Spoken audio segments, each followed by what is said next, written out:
Dans le tutoriel d'aujourd'hui, on va combiner plusieurs techniques qu'on a apprises dans Photoshop pour réaliser un projet un peu plus avancé.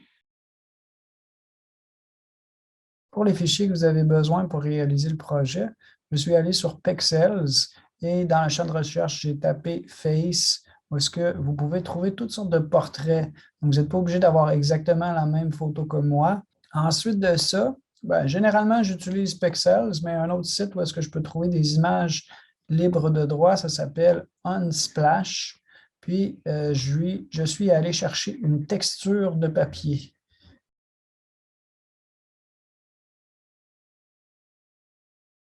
Je commence par vous montrer ici le produit fini dans Photoshop. On a plusieurs calques et plusieurs techniques qui ont été combinées pour réaliser le projet. Ce n'est pas un projet pour les débutants. En fait, c'est une façon de réviser les différentes techniques qu'on a apprises ensemble dans les tutoriels. Donc, on a des modes de fusion, on a des masques, on a un masque d'écrêtage, puis on a différents filtres aussi qui ont été utilisés. Donc, ça implique que vous avez au moins quelques notions de base dans Photoshop. Je les ai séparés, là, je les ai étiquetés en couleurs en différents groupes. On va créer une espèce d'effet de dessin sur le papier texturé, puis créer une espèce de transition entre quelque chose qui pourrait être plus réaliste, puis quelque chose qui pourrait être peint et dessiné. Donc voilà, je repars à zéro avec vous à partir de mes fichiers sources. Donc, j'ai mon portrait, j'ai ma texture papier, puis on va faire les différentes étapes. Je vais commencer par faire la première étape pour moi, ça va être de faire mon dessin en noir et blanc. Pour faire le dessin en noir et blanc ou l'effet de dessin noir et blanc, il y aurait plusieurs approches qu'on pourrait prendre dans Photoshop qui seraient tous correctes. Moi, celle que je choisis, c'est une à partir de filtres et de modes de fusion. Elle comporte plusieurs petites étapes. C'est une petite recette que je suis, que je trouve qui donne des bons résultats. Mais évidemment, vous pourriez y aller avec la galerie des fils puis trouver des choses qui pourraient être équivalentes aussi. Donc, j'y vais avec une copie de mon image originale pour que vous puissiez bien voir qu'est-ce qui se passe. Fait que je vais mettre ça au-dessus. Je vais y aller de manière destructrice, c'est-à-dire qu'au lieu d'aller avec un calque de réglage, comme je vous recommande le plus souvent, je vais y aller plutôt avec un réglage qui va travailler directement sur le calque. Donc, ça fait partie de la recette, là, si on veut. Donc, je vais y aller avec réglage noir et blanc. Ça, c'est ma première étape. Puis, je n'ai pas besoin de changer rien ici dans mes paramètres. Je vais tout simplement dire OK avec les paramètres par défaut. Ensuite de ça, je vais faire une copie de cette image noir et blanc-là. Vous pouvez évidemment y aller par calque, dupliquer le calque. J'aime bien le raccourci commande J ou CTRL J si vous avez un PC. Ça va me donner une copie. Je vais passer de nouveau par image, réglage, puis je vais aller chercher négatif, qui a même son raccourci clavier, là, commande ou CTRL I. Ensuite de ça, ce que je vais faire, c'est que je vais combiner la version noir et blanc et son négatif en utilisant un mode de fusion. Donc, on va les mélanger ensemble. En anglais, on dit des blend mode pour mélange.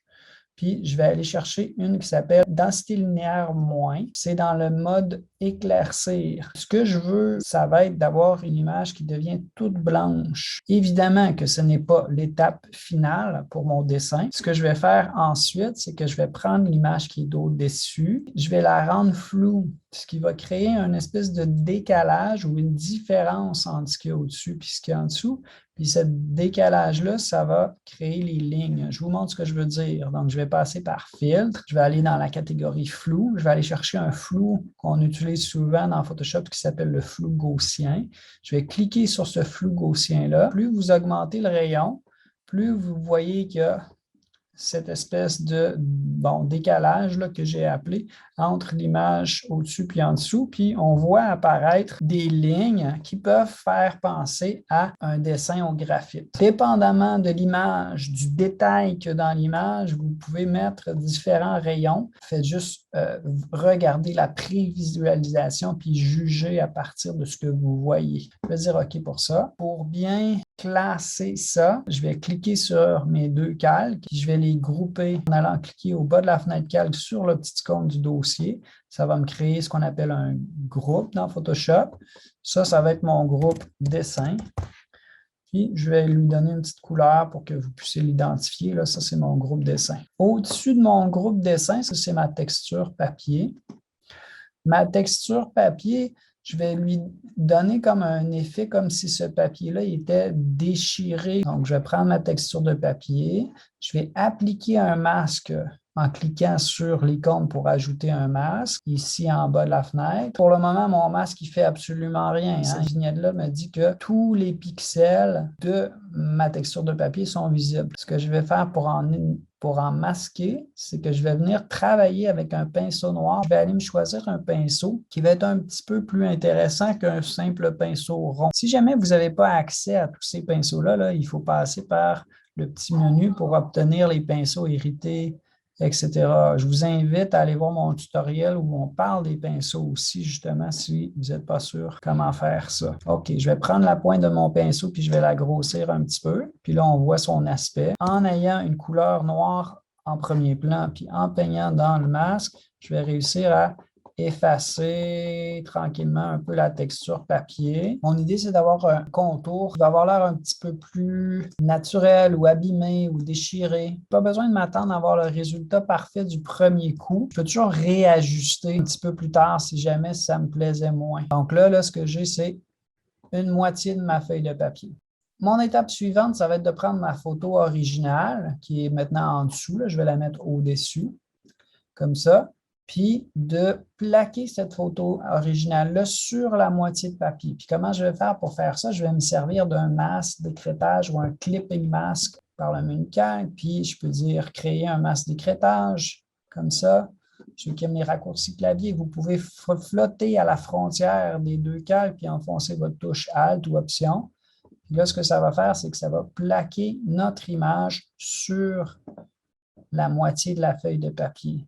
Puis là, à ce moment-là, si jamais j'aurais des correctifs à faire, comme moi en ce moment, je trouve que j'ai peut-être trop enlevé de la feuille de papier au niveau des yeux, bien, je peux toujours revenir travailler sur le masque puis ajouter des parties visibles en allant retravailler le masque. Donc, si ce n'est pas clair, là, moi, ce que je suis en train de faire, c'est retravailler les parties visibles et invisibles de ma feuille de papier comme ça. Puis ensuite, mon image, elle est plaquée sur cette moitié-là. OK? Fait que à peaufiner, à ajuster, là j'y vais un petit peu vite pour mon tutoriel, mais normalement, j'irai travailler un petit peu plus longtemps sur les détails. Ensuite de ça, toujours avec mon image originale, je vais changer son mode de fusion. Encore une fois, je vais la mélanger, le calque qui est au-dessus avec le calque qui est en dessous. Puis celui que j'ai testé et qui me donnait un bon résultat, ça se trouve être dans la catégorie incrustation, lumière vive ou lumière linéaire.